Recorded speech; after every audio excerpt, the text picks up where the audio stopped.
One is we have to define telehealth before we have the conversation, because when we say it, it is so broad, but it's really three things. It is video visits, video consults, and remote patient monitoring.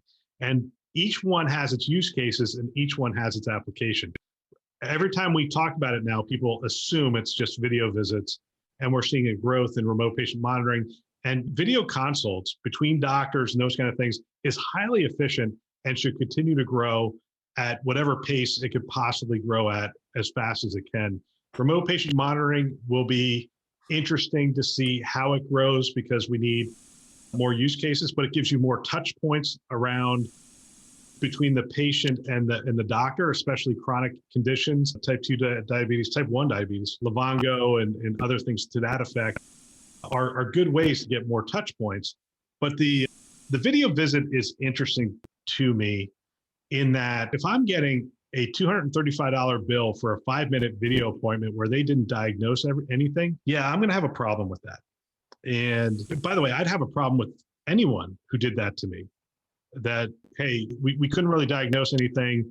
That 5 minutes is going to cost you $235. If a plumber did that to me, if anyone did that to me, I would be upset. And so that kind of pricing model needs to be looked at. We need to dig into the claims data that we got for the better part of a year and say, okay, what are we finding? How are people using this? How are they billing it? What codes are they using?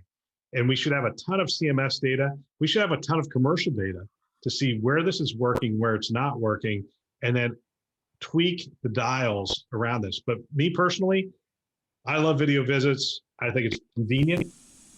It saved me an ER visit during COVID, which was great.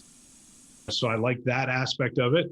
And it creates more of a relationship between me and the health system, which I think long-term is good. I think there's a lot of benefits to be had.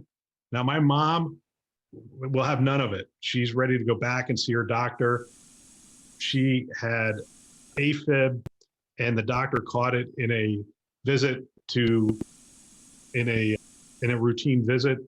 And her thinking now is that would not have been caught if I wasn't sitting in front of that doctor, and I probably would be dead today if I had not been in front of the doctor. So she wants to have nothing to do with video visits. And so that's where I come down on. Once you've seen one patient, you've seen one patient. So there's probably like a lot of different views on, what the future of telehealth should be for citizens. And I personally am the mother of a special needs child, and I typically travel 2 hours to world-renowned, definitely well-known in the United States facility to get his care, navigating 2 beltways, and then him, who is hard to manage. And now during the pandemic, I have the luxury, is that the right word? The luxury of speaking to this clinician minus having to mask up and drive 2 hours. And so it's been actually incredibly helpful, but I'm only one patient, one use case. So I think that I agree with your sentiment that it has to continue to be studied. And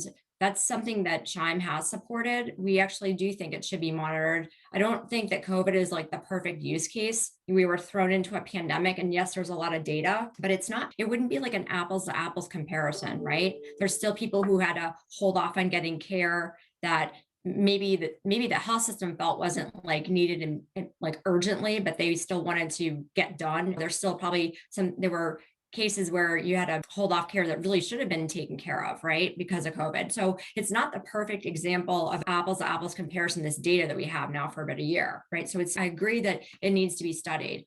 The other thing that is in question, and you brought up some equity issues, and I don't know that I have a good answer for that. That's part of the study thing, is audio. That's one of the issues that's being discussed in Washington, D.C. There's a ton of support for moving, at least among provider associations and other stakeholders, moving some of these telehealth flexibilities over the finish line, conclusively done. But whether that's going to happen is really an outstanding question.